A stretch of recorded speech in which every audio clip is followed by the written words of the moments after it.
नमस्कार मित्रांनो, स्वागत आहे आपल्या यूट्यूब चॅनलवर। आपल्या चॅनलवर नवीन असाल तर चॅनलला सबस्क्राईब करायला विसरू नका, जेणेकरून नवीन माहिती तुमच्यापर्यंत लवकरात लवकर पोहोचेल।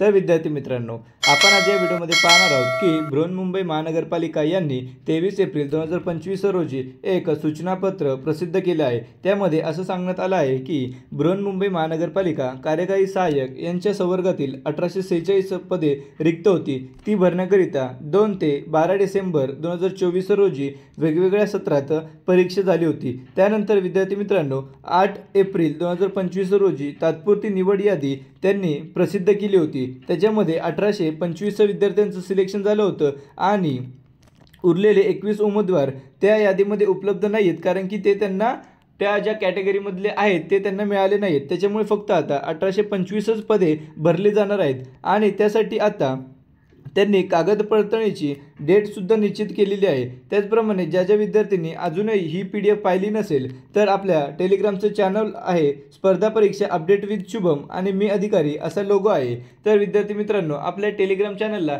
जॉईन करून घ्या, तेथेच तुम्हाला ही PDF मिळणार आहे। तर पहा मित्रांनो, हे आपलं टेलिग्राम चॅनल आहे स्पर्धा परीक्षा अपडेट विथ शुभम आणि मी अधिकारी असा लोगो आहे। इथे विद्यार्थी मित्रांनो, स्पर्धा परीक्षा उपयुक्त असणारे सर्व मटेरियल तसेच नवीन भरतीबाबत सर्व माहिती तुम्हाला इथे मिळणार आहे। त्याच्यामुळे आपलं टेलिग्राम चॅनल जॉईन करायला विसरू नका। तर विद्यार्थी मित्रांनो, येथे मी ही PDF अपलोड केलेली आहे।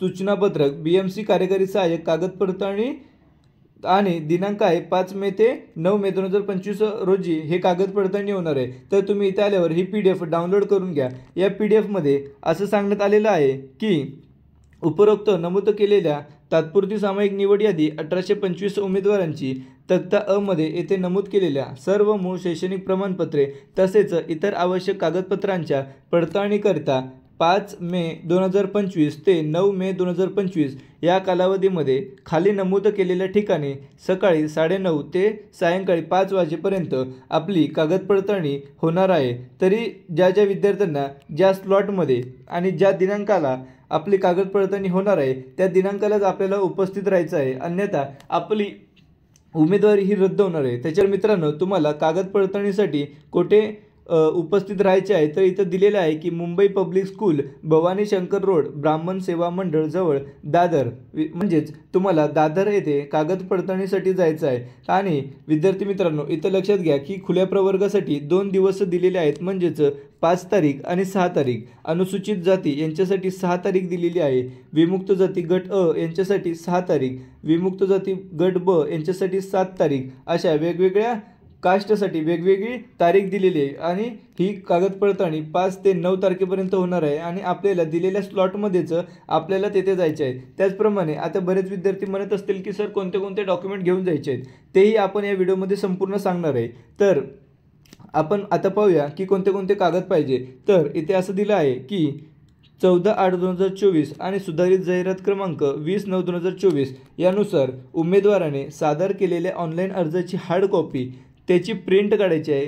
त्याचप्रमाणे परीक्षेच्या प्रवेशपत्राची छायांकित प्रत सादर करणे आवश्यक आहे, म्हणजेच तुम्हाला तुमचं हॉल तिकीटची सुद्धा छायांकित प्रत काढायची आहे। त्याचप्रमाणे फोटो असलेले ओळखपत्र म्हणजेच आधार कार्ड किंवा पॅन कार्ड या दोघांपैकी काही नेलं तरी चालेल। बरेच विद्यार्थी म्हणत आहेत की सर आमची ऑनलाईन अर्जाची हार्ड कॉपी आणि आमची हॉल तिकीट ही हरवलेली आहे, आमच्याकडे त्याची प्रिंटसुद्धा आम्ही ती सेव्ह केली नाही, तर आम्ही काय करायचं। तर विद्यार्थी मित्रांनो, पहा की BMCला तुम्ही कॉल करूनही विचारू शकता की याबाबत आम्ही काय करू, किंवा एक असं आहे की BMCच्या पेजमध्ये लॉग इन करून तुम्ही पहा, लॉग इन झाल्यानंतर तिथं तुम्हाला प्रिंट करायचं ऑप्शन येत आहे का, जर असेल तर तेथे तुम्ही प्रिंट काढून घ्या। त्याचप्रमाणे सोबत जोडण्यात आलेल्या विहित नमुन्यांमध्ये परिपूर्ण माहिती निळे आणि काळे बॉलपेनद्वारे ठळक अक्षरांमध्ये नमूद करून अर्ज सोबत आणणे आवश्यक आहे। तर हे काय आहे तर विद्यार्थी मित्रांनो, या PDF मध्ये एक फॉर्म दिलेला आहे। बृहन्मुंबई महानगरपालिका यांनी एक फॉर्म दिलेला आहे।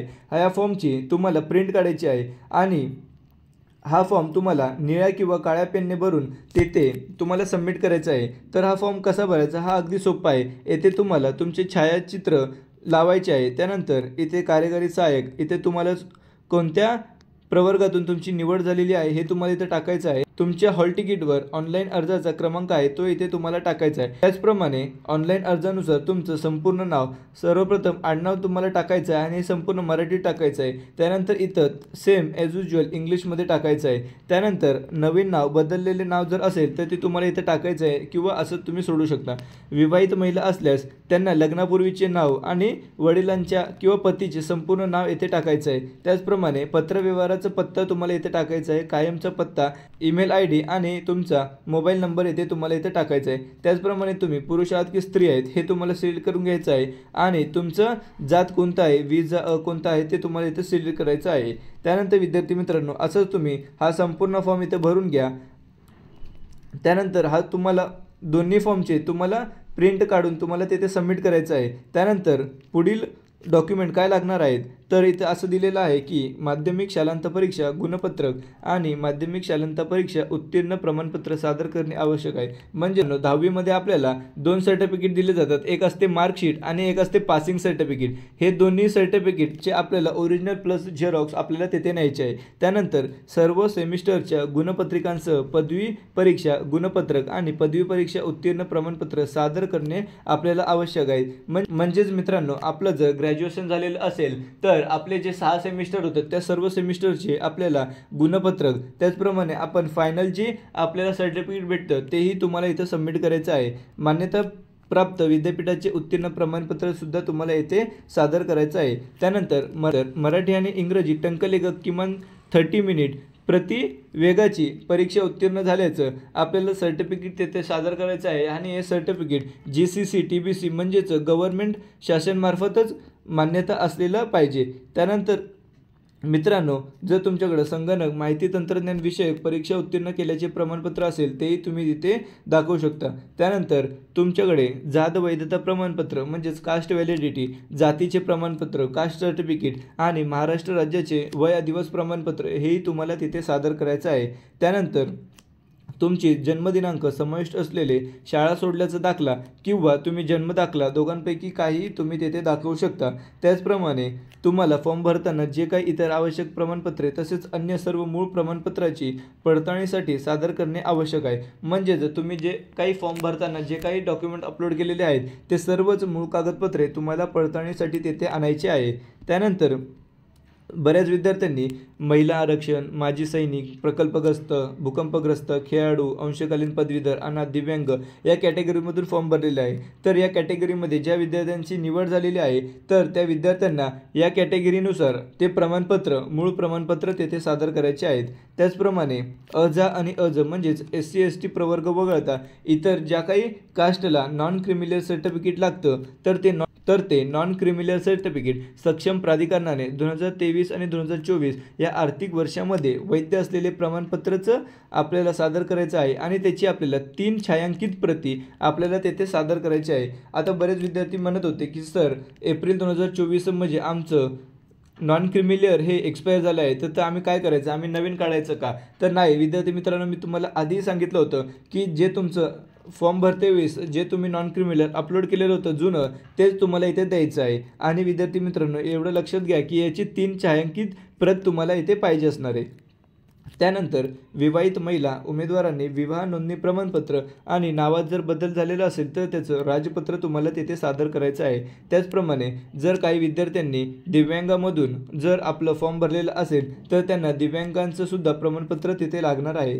त्याचप्रमाणे जर काही दिव्यांग विद्यार्थ्यांनी लेखनिकाची सुविधा घेतली असेल तर त्या लेखनिकाची शैक्षणिक पात्रता काय आहे त्याचं सुद्धा प्रतिज्ञापत्र आपल्याला तेथे सादर करायचं आहे।